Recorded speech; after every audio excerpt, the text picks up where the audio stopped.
Hello everyone, welcome to AK classes Ballia. कैसे हैं आप लोग? उम्मीद है कि आप लोग भी बहुत ही अच्छे होंगे। आज का क्लास जो है हम लोग क्लास 12th के लिए है और इसमें हम लोग क्लास 12th के इंपॉर्टेंट डेरिवेशन को जानने वाले हैं जो हर साल एग्जाम में पूछे जाते हैं। तो आज हम लोग क्लास 12th के चैप्टर 1 के उस क्वेश्चन को सॉल्व करेंगे, उस डेरिवेशन को सॉल्व करेंगे जो हर साल एग्जाम में पूछे जाते हैं।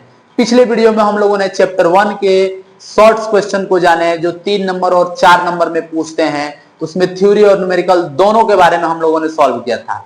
इस वीडियो में हम लोग चैप्टर 1 के सारे डेरिवेशन को सॉल्व करने वाले हैं जो एग्जाम में हर साल पूछे जाते हैं। ठीक है बच्चों, तो चलिए बिना समय गवाए हम लोग स्टार्ट करते हैं आज के अपने टॉपिक को। पहला टॉपिक है हम लोगों का कूलाम का नियम। क्या है? कूलाम का नियम। ठीक है, अब कूलाम का नियम क्या होता है? कूलाम एक साइंटिस्ट है और इन्होंने क्या बताया कि इन्होंने अगर कोई दो आवेश है Q1 और Q2, इन दोनों के बीच लगने वाले आकर्षण और प्रतिकर्षण बल को बताया। यानी कि कुल मिलाकर अगर दो आवेश होंगे तो उनके बीच आकर्षण अथवा प्रतिकर्षण बल लगेगा, जिसको हम लोग वैद्युत बल बोलते हैं। तो दो आवेशों के बीच कितना वैद्युत बल लगता है उसी को इन्होंने मापने के लिए सूत्र दिया, उसका निगमन किया। ठीक है, तो उस सूत्र को निकालते हैं कि कैसे आया। ठीक है, तो उन्होंने बताया पहले क्या परिभाषा में कि इनके बीच बल कितना लगता है। तो उन्होंने कहा कि किन्हीं दो आवेशों के बीच, किन्हीं दो आवेशों के बीच, आवेशों के बीच लगने वाला वैद्युत बल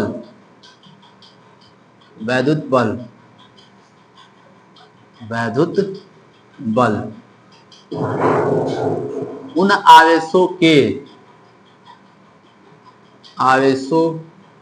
के परिमाणों के गुणनफल के अनुक्रमानुपाती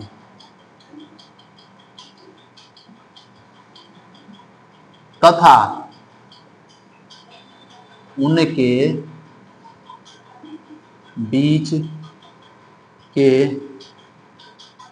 दूरी के वर्ग के व्युत्क्रमानुपाती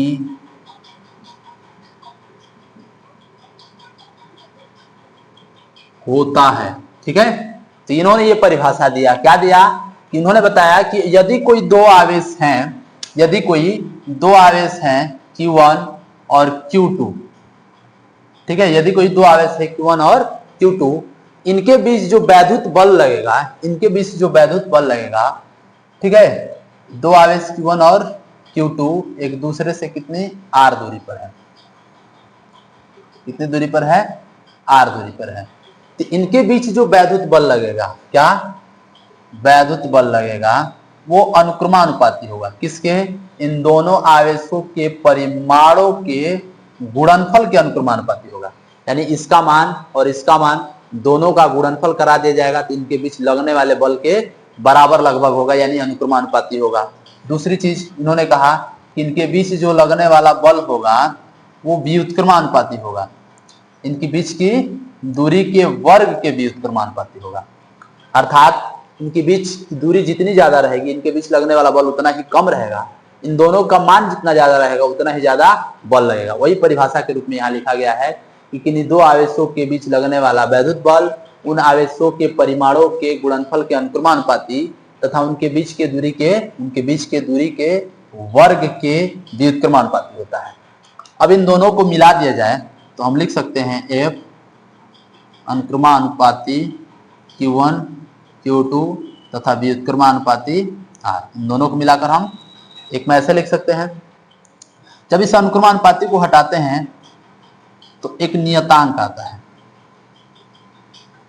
K, एक नियतांक आता है के Q1 Q2 अपान में R का स्क्वायर। जहां के क्या है, जहां के एक नियतांक है,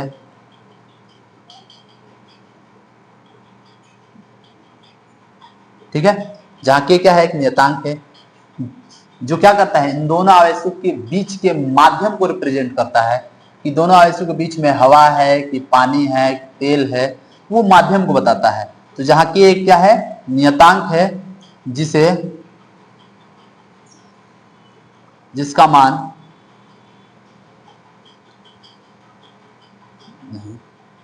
नियतांक है जिसका मान क्या होता है, वायु अथवा जिसका मान वायु अथवा निर्वात के लिए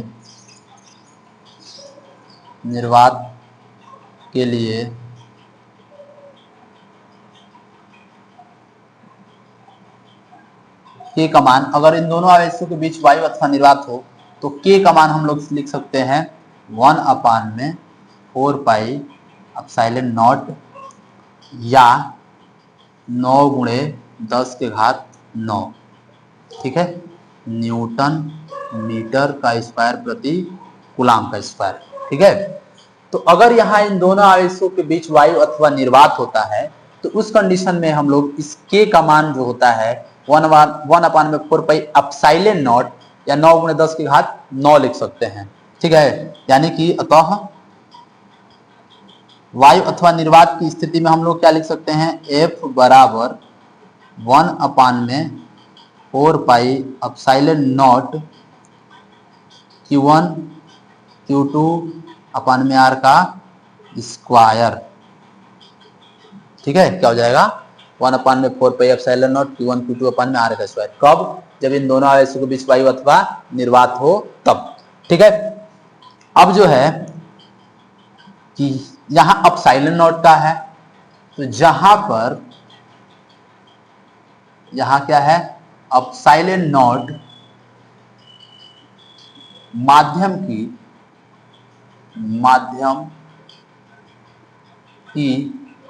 विद्युतशीलता है,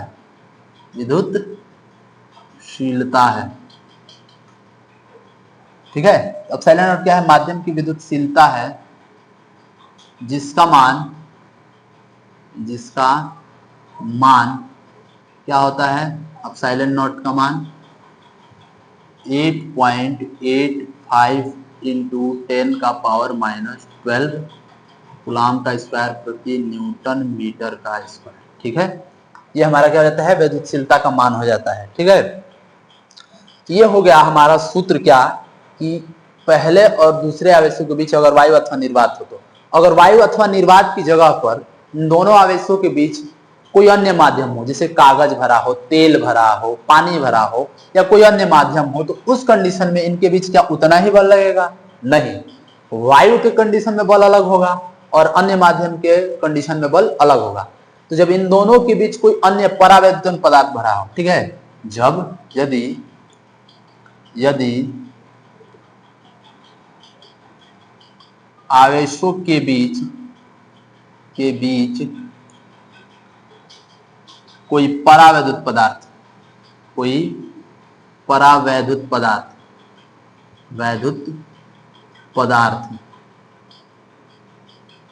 ठीक है,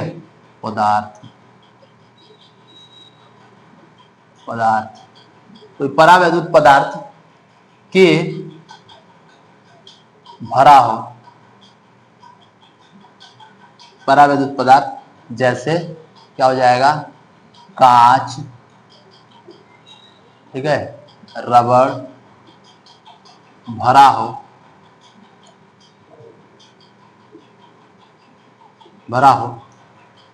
तब बल क्या हो जाएगा आवेशों के बीच, F बराबर क्या हो जाएगा 1 अपान में 4 पाई एप्सिलॉन नॉट और यहां लग जाएगा परावैद्युत पदार्थ K into Q1 into Q2 अपान में R का स्क्वायर, ठीक है बच्चों।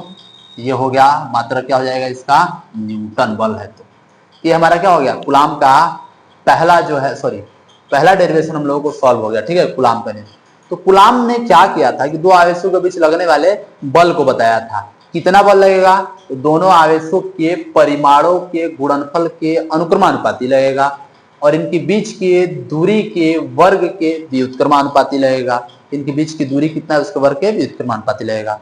जब इनको हम क्या करते हैं कि जब हटाते हैं इसको अनुक्रमानुपाती चिन्ह को, तो एक नियतांक आता है। यह नियतांक क्या होता है, जिसका मान वायु अथवा निर्वात है इन दोनों के बीच, तो इसके का मान 1/4πε या इसी का मान 9×10⁹ न्यूटन मीटर स्क्वायर प्रति कूलाम स्क्वायर रख सकते हैं। तो इस कंडीशन में इसके बीच लगने वाला बल क्या हो जाएगा, F = 1/4πε0 Q1 Q2 में आपका स्क्वायर। अब यहाँ एप्सिलॉन नॉट क्या होता है, एप्सिलॉन नॉट जो होता है माध्यम की विद्युतशीलता होती है, जिसका मान 8.85 × 10⁻12 कूलाम प्रति न्यूटन मीटर स्क्वायर होता है। और यदि इन दोनों आवेशों के बीच वायु अथवा निर्वात की जगह पर कोई अन्य माध्यम हो जाता है, जैसे कि कांच, रबड़, प्लास्टिक, मोम और कोई हो जाता है, तो उसको हम लोग परावैद्युत पदार्थ बोलते हैं, के से डिनोट करते हैं। तो यहाँ हमारा किया जाता है, अब इसके और इसके में अंतर है, ये नियतांक है और ये परावैद्युतांक पदार्थ है। ठीक है, ये हमारा हो गया पहला डेरिवेशन कंप्लीट। ठीक है, अगले डेरिवेशन पे आते हैं। अच्छा, स्क्रीनशॉट ले लीजिए तब तक।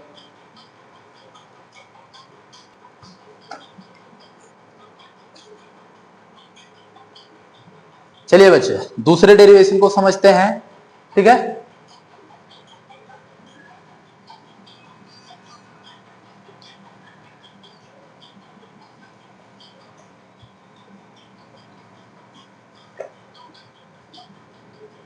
दूसरा डेरिवेशन हमारा ये है,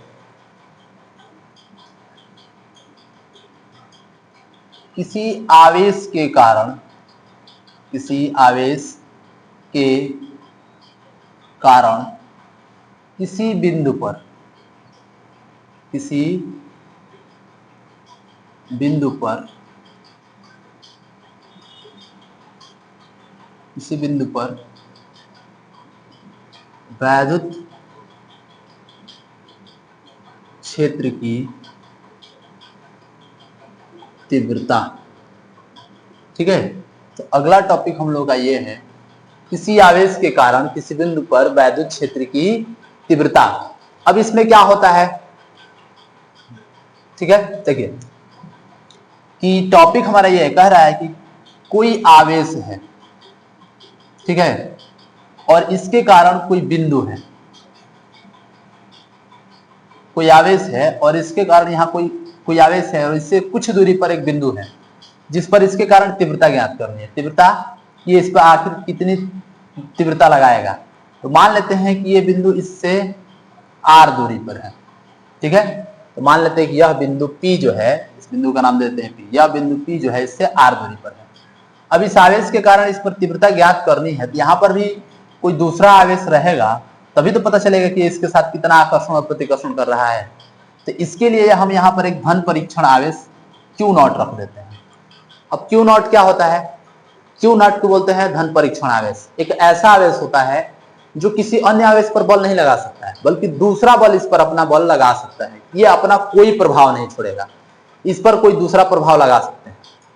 तो इसके द्वारा इस पर कितना प्रभाव पड़ रहा है ज्ञात करने के लिए इसको हमने रख दिया यहाँ पर Q0। ठीक है, चलिए यहाँ पर रख देते हैं Q0 को रख दिए। अब इसके कारण इस पर कितनी तीव्रता लगेगी, तो देखिए तीव्रता निकालने के लिए हमारे पास सूत्र होता है E = F/Q0। ये कोई धन परीक्षण आवेश इस पर कितना लगेगा, यानी कि इन दोनों के बीच लगने वाला बल और इस आवेश के अनुपात के कारण इस पर तीव्रता लगेगी। तो पहले तो इन दोनों के बीच बल निकालेंगे। ठीक है, तो ऊपर लिख लेंगे कि माना कोई आवेश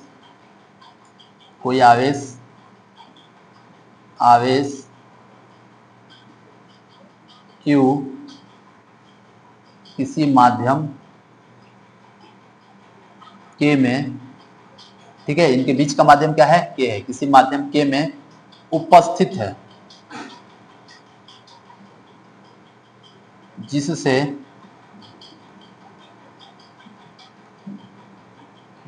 r दूरी पर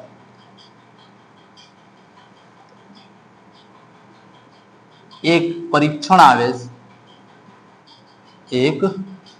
परीक्षण आवेश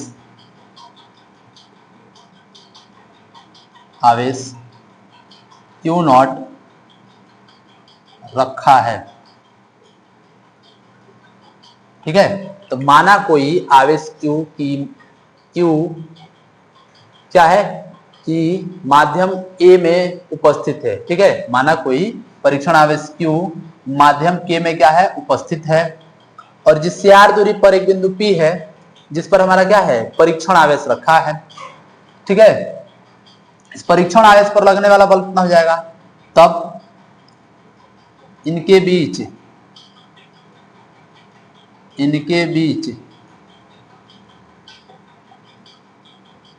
लगने वाला वैद्युत बल, तब इन दोनों के बीच कितना वैद्युत बल रहेगा, F बराबर दो आवेशों के बीच लगने वाला बल वाला पार में 4 पाई एप्सिलॉन नॉट। ठीक है, और पहला आवेश क्या है Q, दूसरा आवेश क्या है Q नॉट, बटे में इनके बीच की दूरी का वर्ग हो जाता है। इन दोनों आवेशों के बीच लगने वाला बल ज्ञात हो गया, ये हो गया हमारा समीकरण नंबर 1। ठीक है, तो इनके बीच बल निकाल लिए, अब इनके बीच तीव्रता निकालेंगे, तब अतः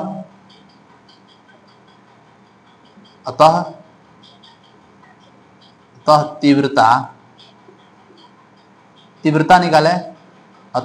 निकाले, तो तीव्रता हमारा क्या होता है, E बराबर वेक्टर F बटा में Q नॉट। तो इस पर तीव्रता कितनी हो जाएगी, E बराबर F का मान हम लोगों ने क्या निकाल दिया, F का मान निकाल दिया 1/4 pi epsilon nought into Q nought अपन में R का स्क्वायर, और पूरे के बटे में क्या लिखेंगे, Q नॉट से Q नॉट कट जाएगा, E बराबर 1/4 पाई एप्सिलॉन नॉट Q बटे में R का स्क्वायर। इसका मात्रक क्या होता है, न्यूटन प्रति कूलाम। ठीक है, ये क्या हो गया, हमारा दूसरा भी डेरिवेशन हो गया। किसी आवेश के कारण किसी बिंदु पर वैद्युत क्षेत्र की तीव्रता, कोई आवेश है और इस r दूरी पर कोई बिंदु P है और इस पर हमें क्या करना है, तीव्रता ज्ञात करना है। कोई बिंदु है तो इस पे हमने धन परीक्षण आवेश रख दिया। तो ठीक है, माना कोई आवेश Q है जो क्या है, माध्यम K में उपस्थित है, जिससे r दूरी पर कोई बिंदु P है, उस पर हमें परीक्षण आवेश रखा है, उस पर हमें तीव्रता ज्ञात करनी है। यहाँ से उन दोनों के बीच बल निकाल लिए, उसके बाद यहाँ से हम लोगों ने तीव्रता निकाल दिया जिसका मात्रक न्यूटन प्रति कूलाम होता है। ठीक है बच्चों, ठीक है, इसका स्क्रीनशॉट ले लीजिए, फिर आगे वाला डेरिवेशन करते हैं हम लोग। आइए बच्चों अगले डेरिवेशन को समझते हैं। ठीक है, अगला डेरिवेशन जो हम लोग द्विध्रुव के कारण तीव्रता है, क्या है अगला,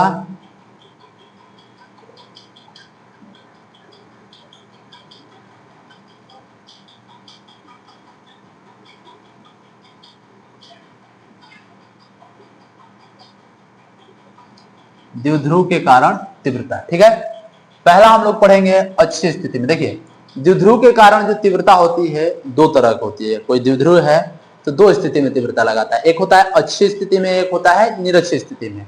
तो अच्छी स्थिति वाला पहले समझते हैं। देखिए पहला होता है अच्छी स्थिति में, अच्छी स्थिति में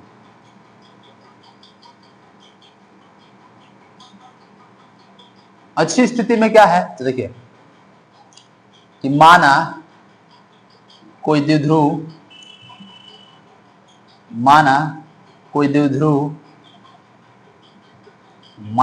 -q तथा +q से मिलकर बना है, जिसका केंद्र क्या है, O है, और जिसकी कुल लंबाई, केंद्र O है जिसकी कुल लंबाई 2l और आधी लंबाई क्या है, l है। ठीक है, ये हमारा एक द्विध्रुव हो गया जो -q और +q से मिलकर बना है। कुल लंबाई 2l है, आधी लंबाई l होगी, इसका सेंटर क्या है, O है। अब इससे अच्छी स्थिति मतलब क्या है, इसके समांतर।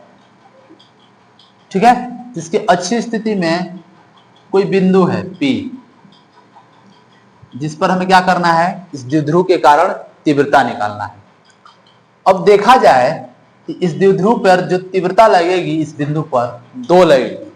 प्लस वाला जो है इस पे एक तीव्रता लगाएगा जिसकी दिशा क्या होगी, E1 इस तरफ होगी, ठीक है। और एक जो है माइनस क्यू जो है वो इस पे तीव्रता लगाएगा, खींचने की कोशिश करेगा, इसकी तीव्रता क्या होगी, E2, इसकी तीव्रता क्या होगी, E2, जो इस तरफ लगाएगा। तो मान लेते हैं प्लस क्यू जो लगा रहा है E1 लगा रहा है और माइनस Q2 जो लगा रहा है E2 लगा रहा है, दोनों की दिशाएं क्या है, विपरीत है। अब यह बिंदु जो है इस द्विध्रुव के मान लेते हैं केंद्र से जो क्या है R दूरी पर है, मान लेते हैं कितनी दूरी पर है, R दूरी पर मान लेते हैं, ठीक है। मान लेते हैं यह बिंदु P जो है इस द्विध्रुव के सेंटर से, केंद्र से R दूरी पर है। तब चित्रानुसार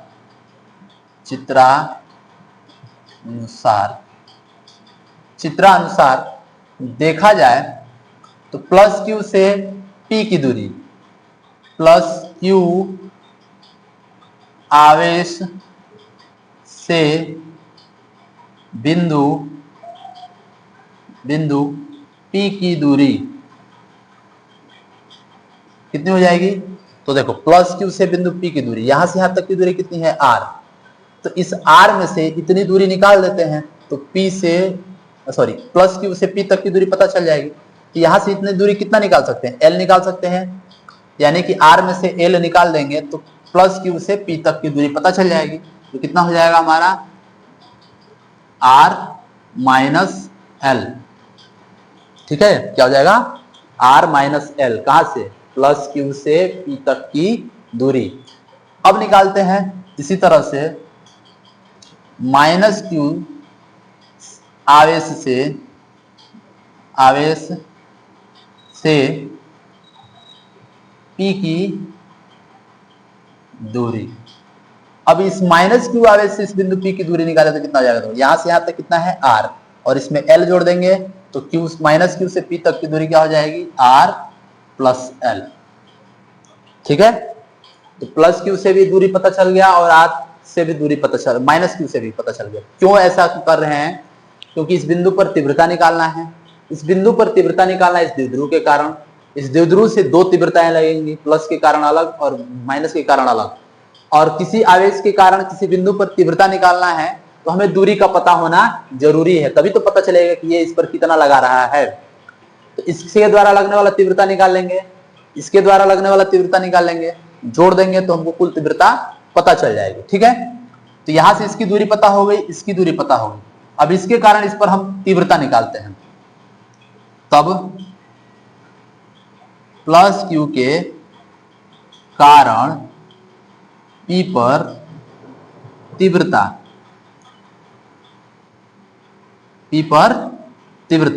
तो प्लस क्यू के कारण अगर इस पर तीव्रता निकाला जाए तो कितना लग रहा है, E1 लग रहा है।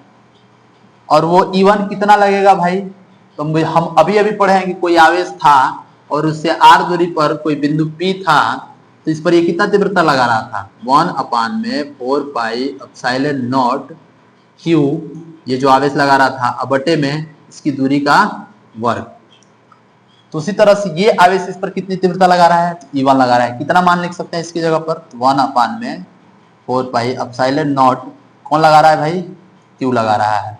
यहां से यहां तक की दूरी कितनी है हमारी, यहां से यहां तक की दूरी अभी निकाले हैं, प्लस Q से P तक की दूरी R माइनस L, और दूरी का क्या करते हैं, स्क्वायर करते हैं, ठीक है। ये हो जाएगा समीकरण नंबर 1, ठीक है। यह समीकरण रहने दो।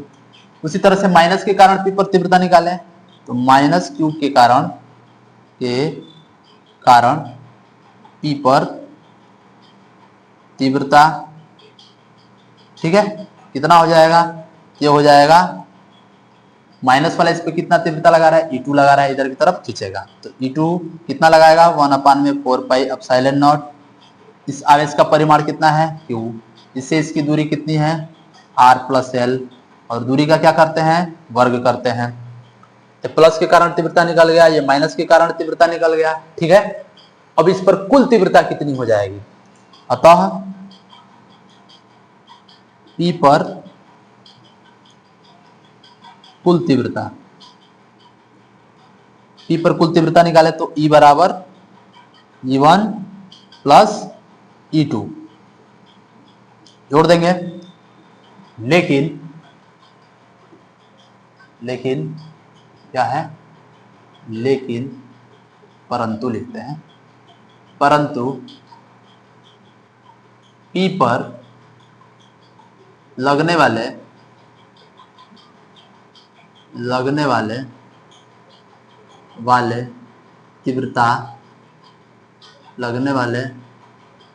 तीव्रता विपरीत है, तीव्रता की दिशा विपरीत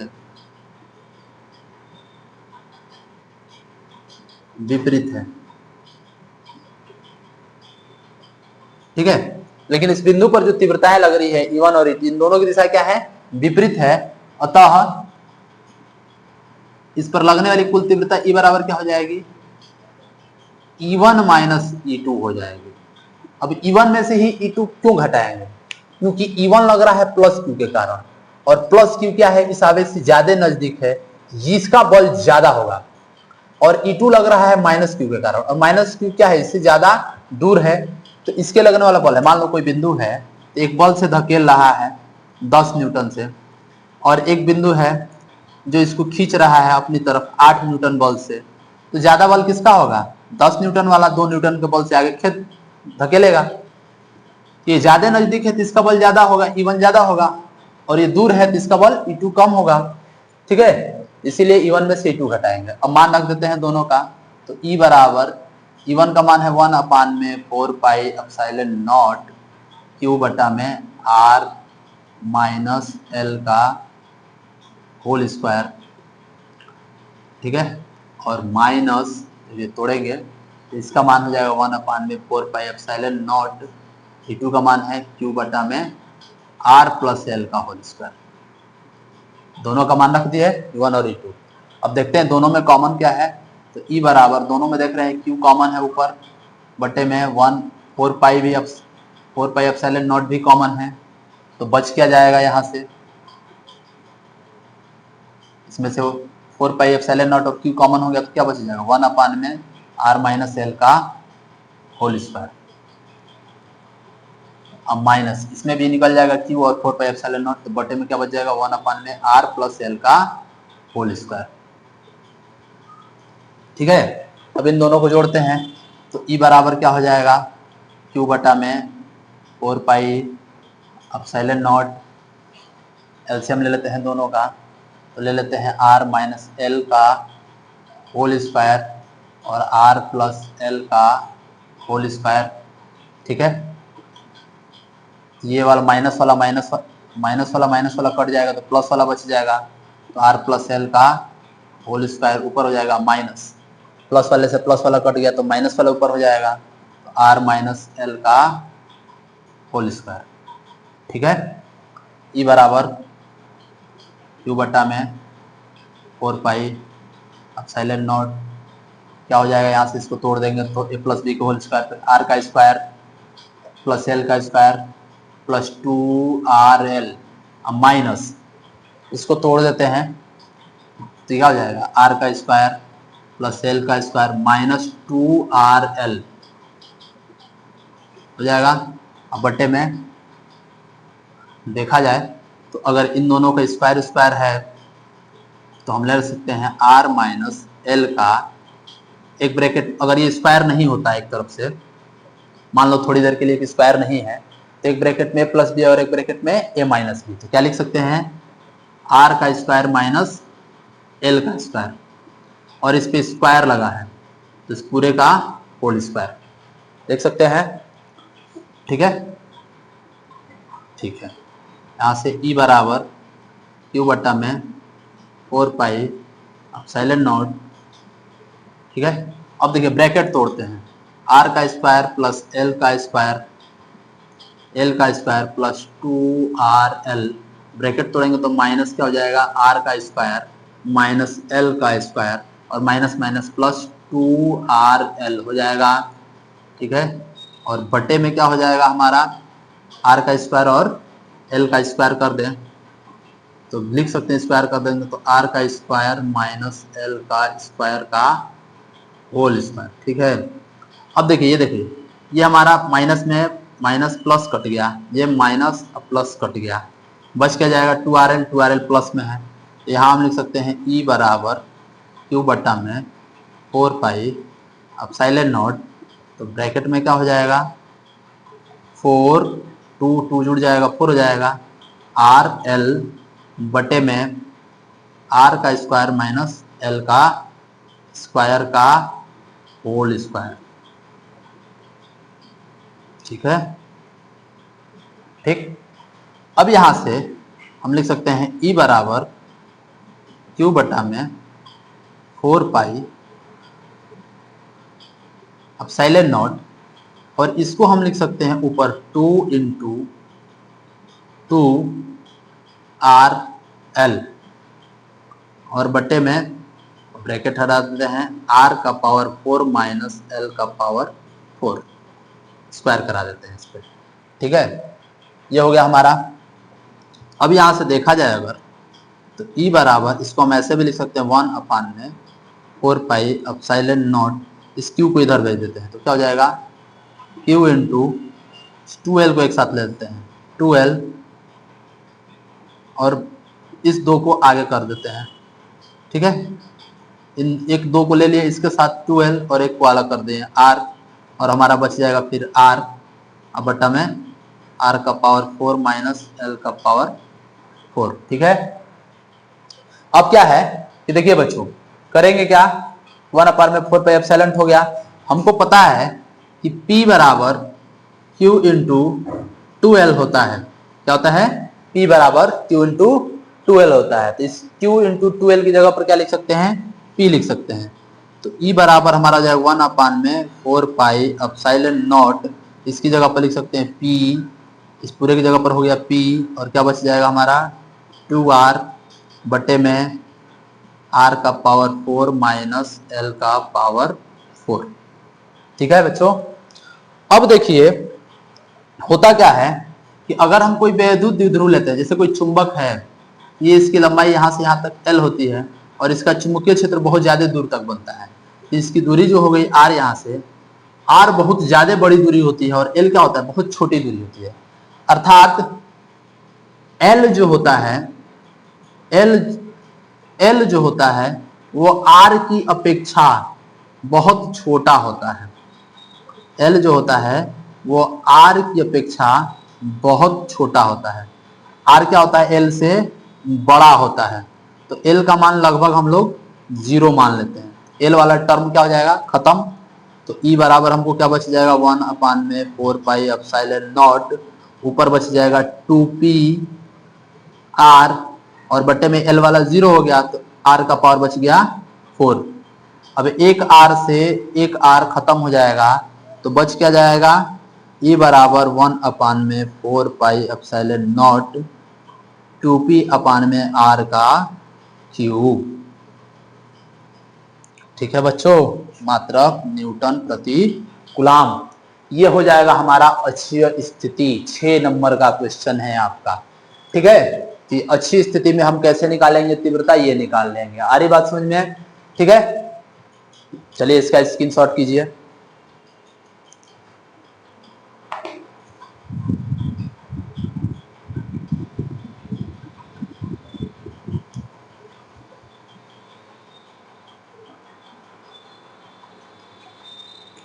चलिए बच्चों आगे करते हैं।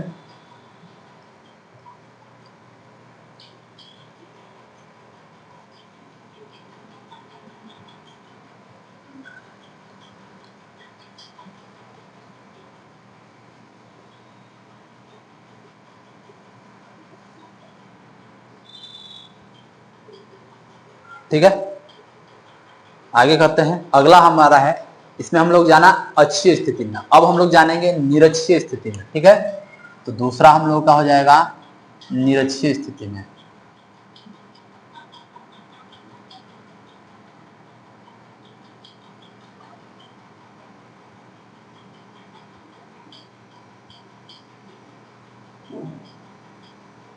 ठीक है, निरक्षीय स्थिति में द्विध्रुव के कारण तीव्रता निकालेंगे। अब ये निरक्षीय स्थिति है क्या, कि एक हमारा द्विध्रुव है, एक क्या है, द्विध्रुव है, जो क्या है कि प्लस क्यू और माइनस क्यू से मिलकर बना है, जिसकी कुल लंबाई कितनी है, 12 है।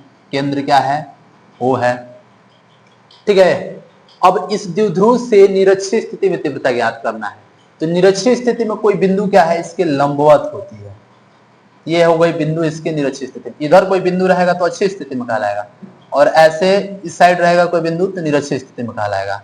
तो कोई बिंदु क्या है इससे निरक्षीय स्थिति में है, और इस पर क्या करना है, इस द्विध्रुव के कारण तीव्रता ज्ञात करना है। द्विध्रुव जो है प्लस क्यू माइनस क्यू से मिलकर बना है। कुल लंबाई कितनी है इसकी, 12 है, और आधी लंबाई कितनी है इसकी, L है। आधी लंबाई L है।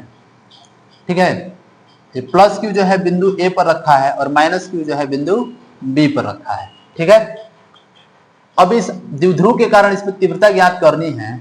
इस द्विध्रुव के कारण इस पर जो तीव्रता लगेगी वो दो तीव्रताएं काम करेंगी, एक प्लस क्यू के कारण, एक माइनस क्यू के कारण। इन दोनों के कारण इस पर तीव्रताएं निकाल कर जोड़ देंगे तो हमको पता चल जाएगा कि इस पर कुल तीव्रता कितनी लग रही है। तो प्लस क्यू के कारण इस पर तीव्रता ज्ञात करनी है। प्लस क्यू के कारण इस पर तीव्रता ज्ञात करने के लिए हमें दूरी पता होना चाहिए कि ये प्लस क्यू से कितनी दूरी पर है। माइनस क्यू से कारण इस पर तीव्रता ज्ञात करने के लिए हमको पता होना चाहिए कि माइनस से कितनी दूरी पर है, तब तो पता चलेगा कितनी दूरी पर है। चलो, नहीं पता है कितनी दूरी पर है, मान लेते हैं कि यह बिंदु जो है इस द्विध्रुव से r दूरी पर है। कितनी दूरी पर है, r दूरी पर है। ठीक है, तो मान लेते हैं यह बिंदु P जो है इस द्विध्रुव से r दूरी पर है, और प्लस क्यू के कारण जो इस बिंदु पर तीव्रता लग रही है वो लग रही है QEA लग रही है। इसके कारण जो तीव्रता लग रही है इस प्लस क्यू के कारण, ये प्लस क्यू किस बिंदु पर है, A पर है, तो इसके कारण जो तीव्रता लग रही है वो EA लग रही है।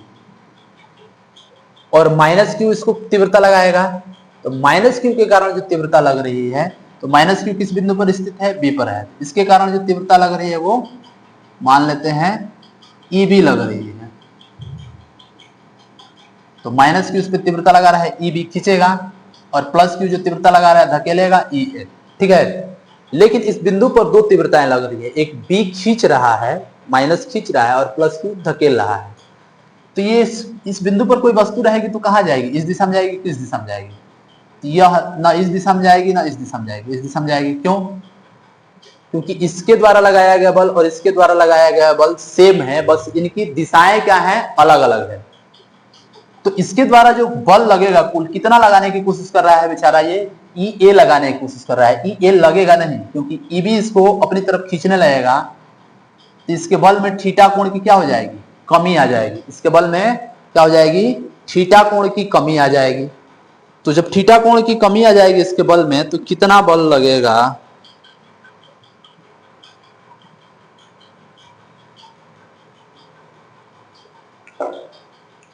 ठीक है, तो थीटा कोण की कमी आ जाएगी इसके बल में, तो कितना लग जाएगा, EA cos थीटा। और EB इसको अपना EB बल लगाकर खींचने की कोशिश कर रहा है, माइनस क्यू, तो माइनस क्यू इसको बल लगाने खींचेगा रहा, तो EB इस दिशा में पूरा नहीं लग पाएगा, ये भी कितना लगाएगा बेचारा, EB cos थीटा लगाएगा। तो माइनस क्यू अपनी दिशा में कितने बल से खींचेगा, EB cos थीटा से, प्लस क्यू इसे कितने बल से धकेलेगा, EA cos थीटा से। ठीक है, इस बिंदु पर दो बल कार्य करने लगे, माइनस क्यू के द्वारा EB cos theta, plus Q के कारण EA cos थीटा। ठीक है, अब जो है ये EB cos थीटा कितना लगेगा वो कैसे निकाल सकते हैं, तो देखिए यहां से यहां तक की दूरी कैसे पता चलेगी। तो अगर हम त्रिभुज ले ले POA, त्रिभुज POA तथा POB में POB में पाइथागोरस प्रमेय से, पाइथागोरस प्रमेय से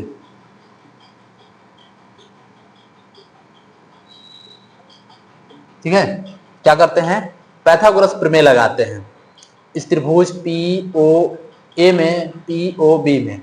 तो जब पाइथागोरस प्रमेय लगाएंगे तो देखिए हमारा आधार कितना है L, लंब कितना है R, तो कर्ण कितना निकल जाएगा? तो जब हमको लंब और आधार पता रहता है तो कर्ण क्या होता है? लंब का स्क्वायर प्लस आधार का स्क्वायर। ठीक है, तो ये हमारा दूरी कितना हो जाएगा? रूट में आर का स्क्वायर प्लस एल का स्क्वायर। कैसे?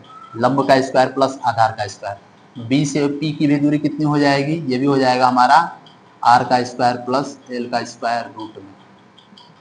ठीक है, तो अब यहाँ से हम क्या लिख सकते हैं? जगह थोड़ा कंजस्टेड हो जाएगा इसलिए हटा दे रहे हैं इसको। ठीक है, अतः इस त्रिभुज से प्लस क्यू तथा माइनस क्यू से बिंदु P की दूरी कितना हो जाएगा?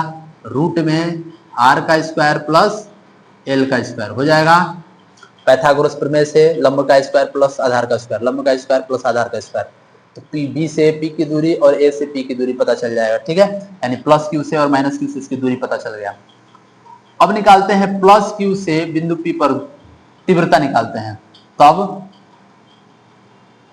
तब प्लस क्यू के कारण पी पर तीव्रता। ठीक है, तो देखिए अब इस प्लस क्यू के कारण इस पी पर जो तीव्रता लगेगा वो कितना लगेगा? ई ए कॉस थीटा कितना लगेगा? तो लग जाएगा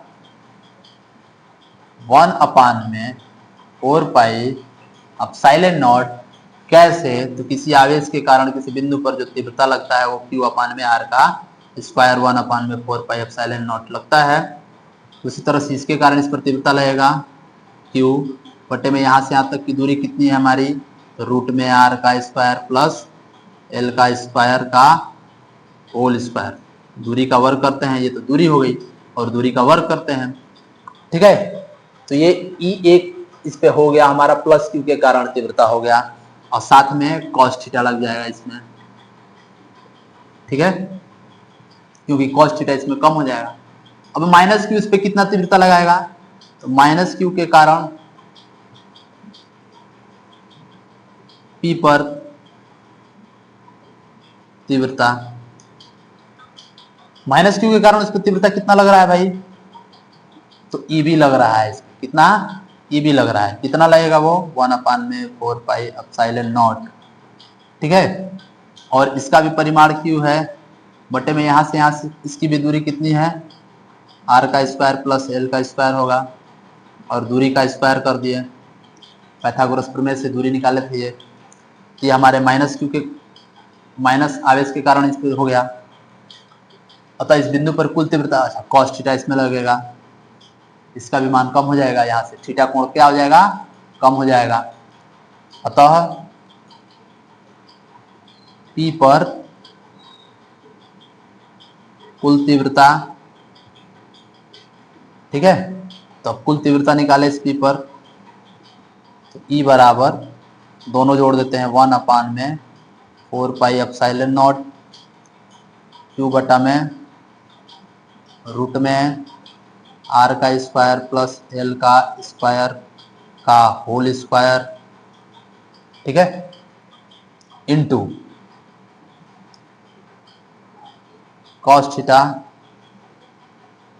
प्लस दूसरे वाले को जोड़ देते हैं 1/4 pi epsilon nought into Q बटा में आर का स्क्वायर प्लस एल का स्क्वायर का होल स्क्वायर। तो बिंदु P पर कुल तीव्रता कितनी हो जाएगी? प्लस क्यू के कारण तीव्रता और माइनस क्यू के कारण तीव्रता, दोनों तीव्रता क्या करेंगे? जोड़ देंगे। इसमें भी क्या है? कॉस थीटा है हमारा। ठीक है, तो प्लस क्यू के कारण तीव्रता हो गई, माइनस क्यू के कारण तीव्रता हो गई, दोनों को क्या करेंगे? जोड़ेंगे।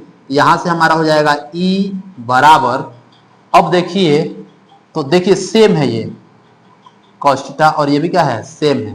तो अगर हमारे पास b प्लस b हो तो इसको हम क्या लिख सकते हैं? 2b नहीं लिख सकते हैं, एक बार यहाँ एक बार यहाँ जोड़ा, तो सेम ये भी वही है और सेम ये भी वही है, तो दोनों को जोड़ के हम क्या लिख सकते हैं? 1/4 पाई एप्सिलॉन नॉट Q बटा में रूट में आर का स्क्वायर प्लस कॉस एल का स्क्वायर का होल स्क्वायर इंटू क्या हो जाएगा कॉस थीटा। तो दोनों को जोड़ने पर हमको क्या मिल जाएगा 2 1/4 पाई एप्सिलॉन नॉट क्यू अपान में रूट में आर का स्क्वायर प्लस एल का स्क्वायर का होल स्क्वायर कॉस थीटा। ये हमको मिल गया दोनों को जोड़ने पर। अब यहां से कॉस थीटा का मान कहां से रखें, तो फिर यहां से रखते हैं ई बराबर, अरे यार मार्कअप चल कहां नहीं रहा यार,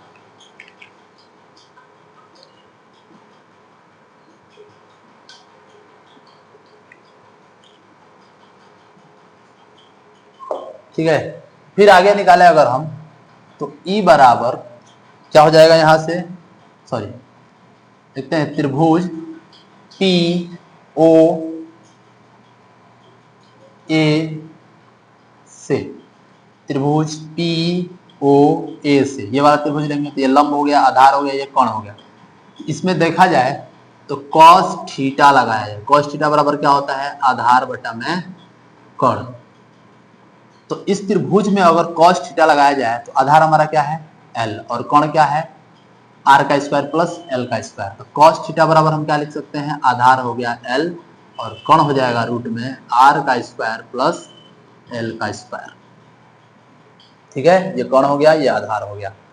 तो अब इस सूत्र में हम लोग कॉस थीटा का मान रख दें तो ई बराबर 1/4 पाई एप्सिलॉन नॉट और यहाँ आ जाएगा क्यू बटा में। अब देखो यहाँ रूट में है, अगर स्क्वायर हट कर देंगे तो रूट क्या हो जाएगा हट जाएगा, इसकी जगह पर लिख सकते हैं आर का स्क्वायर प्लस एल का स्क्वायर, ठीक है। यहाँ से स्क्वायर हट गया, स्क्वायर से रूट हट जाएगा स्क्वायर करेंगे तो, इनटू कॉस थीटा का मान हम क्या रख सकते हैं अभी निकाले हैं एल बटा में आर का स्क्वायर प्लस एल का स्क्वायर, रूट में है, ठीक है। इसको हम लिख सकते हैं, ठीक है। ये हमारा हो गया कॉस थीटा का मान, हम लोगों ने इसमें कॉस थीटा का मान रख दिया इसमें, कहां से इस त्रिभुज से। अब देखा जाए अगर इसका रूट हटा दिया जाए तो ई बराबर 1/4 पाई एप्सिलॉन नॉट क्यू बटा में आर का स्क्वायर प्लस एल का स्क्वायर। अगर यहाँ कुछ नहीं है तो घात क्या है 1 है, ठीक है। यहाँ कुछ नहीं तो क्या है 1 है। अब इसका कर दिया जाए डॉट एल बटा में, रूट हटा दिया जाए तो आर का स्क्वायर प्लस 1 प्लस एल का स्क्वायर, और रूट हटेगा तो इसका घात हम 1/2 लिख सकते हैं, क्योंकि रूट का मान क्या होता है 1/2 होता है, ठीक है। तो ई बराबर 1/4 पाई एप्सिलॉन नॉट क्यू बटा में, देखो क्यू को हम कॉमन कर लेते हैं तो क्या बच जाएगा यहाँ से, देखो इसका घात 1 और इसका घात 1/2, दोनों क्या है बेस सेम है। मान लो x का पावर 1 हो और गुणे x का पावर 1/2 हो, तो दोनों का गुणा कराएंगे तो क्या लिख सकते हैं x का पावर 3/2, क्योंकि जब बेस होता है तो पावर क्या होता है आपस में जुड़ जाते हैं। तो वैसे ही देखो ये बेस आर का स्क्वायर प्लस एल का स्क्वायर, आर का स्क्वायर प्लस एल का स्क्वायर दोनों बराबर है, इसका घात 1 है इसका घात 1/2 है, दोनों को जोड़ देंगे तो कितना हो जाएगा हमारा इंटू यहाँ हो जाएगा आपका एल बटा में, ठीक है। छूट रहा है क्या,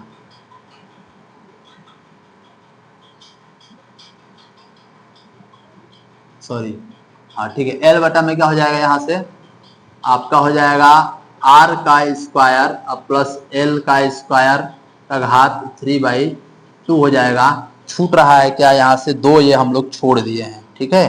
तो इस 2 को यहाँ लिखेंगे 2, ठीक है। ये बराबर 2, फिर यहाँ ई बराबर 2 गुणा ई बराबर 2 का गुणा, ठीक है। ये 2 छूटा हुआ था।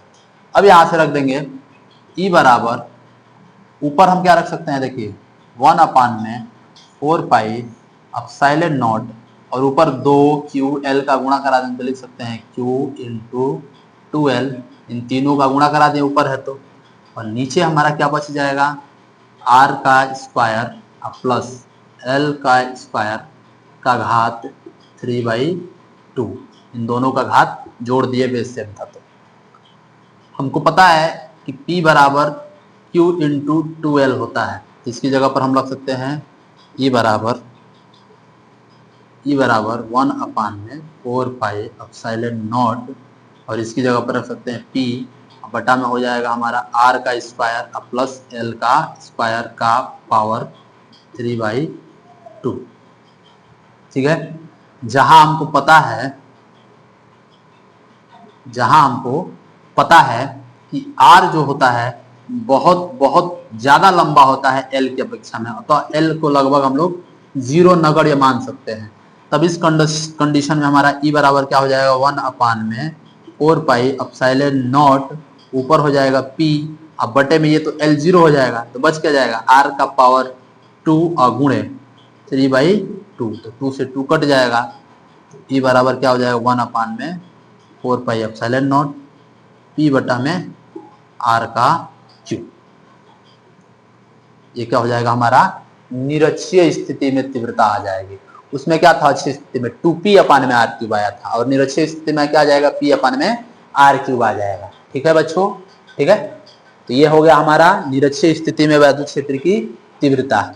इसका स्क्रीनशॉट कीजिए।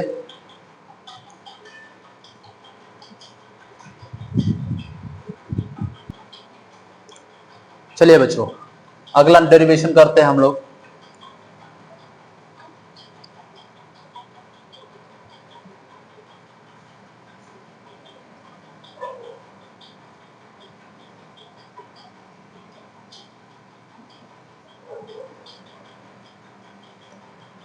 ठीक है बच्चों, क्या करते हैं, इस चैप्टर का आखिरी डेरिवेशन है।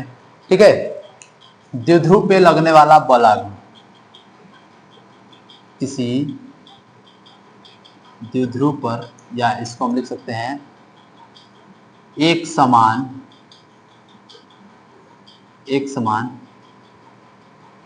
विद्युत क्षेत्र में स्थित द्विध्रुव पर बल आघूर्ण। ठीक है, एक समान विद्युत क्षेत्र में स्थित द्विध्रुव पर बल आघूर्ण। अब ये है क्या, देखिए कि ये क्या है, हमारा एक समान वैद्युत क्षेत्र है। वैद्युत क्षेत्र को किससे डिनोट करते हैं, ई से। ये हमारा एक समान वैद्युत क्षेत्र है। अब इस एक समान वैद्युत क्षेत्र में एक द्विध्रुव रखा है। द्विध्रुव किससे मिलकर बने होते हैं, एक -q से मिलकर बना होता है और एक +q से मिलकर बना होता है। लंबाई जो होती है इसकी 2L होती है। तो एक समान वैद्युत क्षेत्र में एक द्विध्रुव रखा है, कितना, थीटा कोण बनाते हुए, क्षेत्र से थीटा कोण बनाते हुए स्थित है। ठीक है, क्या है, थीटा कोण बनाते हुए स्थित है। -q जो है ये बिंदु A पर स्थित है। कहाँ स्थित है, बिंदु A पर स्थित है। और +q जो है बिंदु B पर स्थित है। ठीक है, अब जैसे ही इस द्विध्रुव को वैद्युत क्षेत्र E में रखेंगे, ये वैद्युत क्षेत्र क्या करेगा, इस पर एक बल लगाएगा। क्यों लगाएगा भाई, क्योंकि इसमें दो आवेश हैं, एक प्लस आवेश है और एक माइनस आवेश है। तो प्लस वाले वैद्युत क्षेत्र की दिशा में होने की कोशिश करेगा, माइनस वाले वैद्युत क्षेत्र की विपरीत दिशा में होने की कोशिश करेगा। यानी कि इस द्विध्रुव पर एक बल आघूर्ण लगेगा जो इस द्विध्रुव को घुमाकर वैद्युत क्षेत्र के समांतर करने की कोशिश करेगा। इस पर क्या लगने लगेगा, एक बल आघूर्ण लगने लगेगा। वही ज्ञात करना है कि बल आघूर्ण कितना लगेगा इस पर। ठीक है, तो इस पर विद्युत क्षेत्र के द्वारा प्लस के ऊपर एक बल कार्य करने लगेगा। कितना, तो हमको पता है तीव्रता बराबर F बटा में Q होता है। तो बल कितना हो जाएगा, F बराबर EQ हो जाएगा। तो इस तीव्रता के कारण इस प्लस Q पर जो बल लगेगा वो कितना हो जाएगा, EQ हो जाएगा, जिसकी दिशा इधर की तरफ रहेगी। और इस विद्युत क्षेत्र के कारण इस माइनस पर जो बल लगेगा वो भी कितना होगा, EQ होगा, क्योंकि परिणाम तो दोनों का सेम है लेकिन दिशा इसकी इधर की तरफ रहेगी। और ये दोनों बल मिलकर इसको कितना घुमाने की कोशिश करेंगे, B से बिंदु C तक घुमाकर समांतर करने की कोशिश करेंगे, ठीक है। तो थीटा कोण को घुमाने की कोशिश करेंगे, अर्थात इस द्विध्रुव पर क्या लगने लगेगा, एक बल आघूर्ण लगने लगेगा। वो कितना होगा उसको ज्ञात करते हैं, ठीक है। तो लिखते हैं कि माना एक द्विध्रुव वैद्युत द्विध्रुव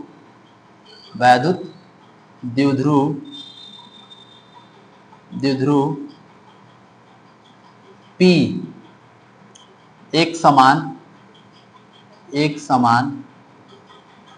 वैद्युत क्षेत्र में थीटा कोण बनाते हुए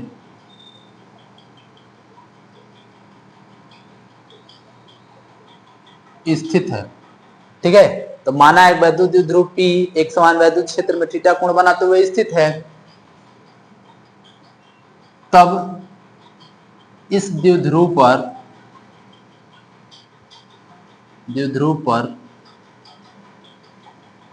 एक बल आघूर्ण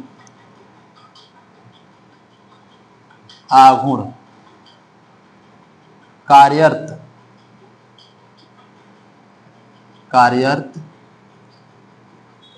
हो जाता है, ठीक है। तो जैसे इसको थीटा कोण बनाते हुए वैद्युत द्विध्रुव को रखेंगे तो इस पर क्या होगा, इस पर एक बल आघूर्ण क्या होगा, कार्यरत हो जाएगा, ठीक है। बल आघूर्ण नहीं, सॉरी, बल युग्म कार्यरत हो जाएगा, ठीक है। अतः उस पे लगने वाला बल आघूर्ण, अतः द्विध्रुव पर लगने वाला बल आघूर्ण, ठीक है। अतः द्विध्रुव पे लगने वाला बल आघूर्ण कितना हो जाएगा, तो टाउ बराबर होता है F इंटू डी, अर्थात बल आघूर्ण बराबर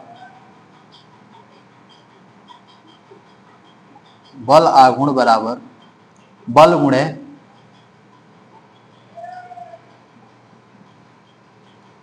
क्रिया अक्ष की दूरी,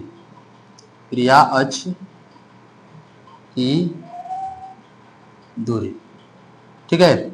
अब ये द्विध्रुव क्या करेगा, इसको बल युग्म लगेगा, तो कितना बल लग रहा है भाई इस पे, तो बल आघूर्ण को टाउ से प्रदर्शित करते हैं, और इस द्विध्रुव पे कितना बल लगाएगा वैद्युत क्षेत्र, कितना बल लगाएगा घुमाने करके, EQ,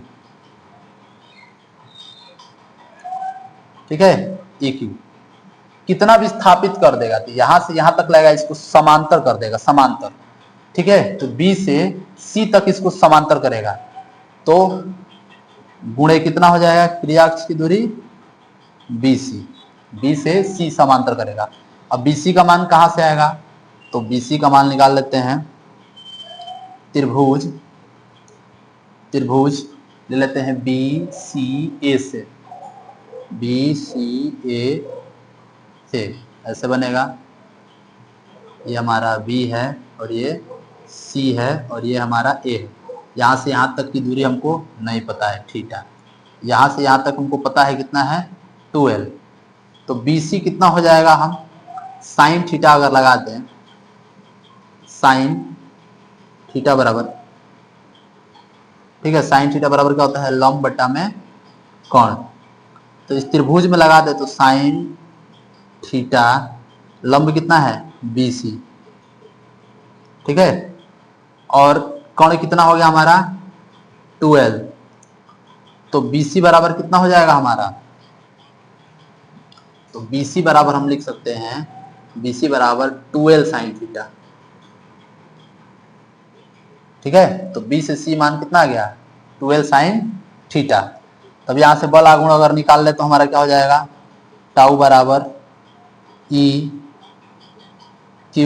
इंटू BC का मान क्या रख सकते हैं, 12 साइन थीटा, और हमको पता है कि P बराबर क्या होता है, Q इंटू 12, तो Q इंटू 12 की जगह पर क्या रख सकते हैं, टाउ बराबर P, इस पूरे की जगह पर रख दिए P और E को लिख देते हैं E, और बच गया साइन थीटा, ठीक है, इस पर कितना बल आघूर्ण लगेगा, पीई साइन थीटा, मात्रक हो जाएगा न्यूटन मीटर।